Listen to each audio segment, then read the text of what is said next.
Naging usap-usapan muli ang taunang ABS-CBN Christmas Station ID ngunit bukod sa festive vibes nito, tila may konting drama na naganap sa hanay ng mga fans ng Kapamilya Stars. Sa 2024 Station ID, tampok ang mga bigating bituin tulad ni na Vice Ganda, Catherine Bernardo, Kim Chiu, Paolo Avellino at P-pop group na BINI. Pero ang highlight ay hindi lang ang kanilang performances, kundi ang mainit na sagutan ng mga tagahanga ni na Vice at Catherine sa social media. Habang maraming viewers ang natuwa sa pagiging star-studded ng CSID ngayong taon, hindi na iwasang mapansin ng mga fans ang tila kakaibang exposure treatment sa ilang mga Kapamilya stars. Si Vice Ganda ang nagbukas at nagtapos ng mahigit 25 minutes video.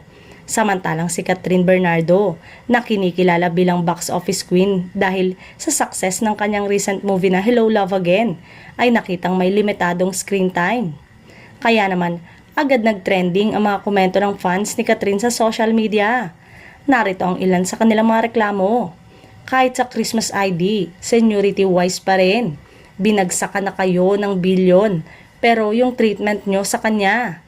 Dapat si Catherine Bernardo talagang last frame sa ABS-CBN 2024 Christmas Station ID. Samantalang, hindi naman nagpahuli ang mga tagahanga ni Vice na ipinagtanggol ang kanilang idolo. Malaki din ang ambag ni Vice at Showtime family.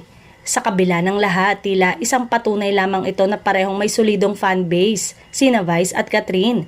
Sa Kapamilya World, hindi maikakaila na ang bawat star ay may kanya-kanyang shine na nagdadala ng saya sa milyong-milyong fans.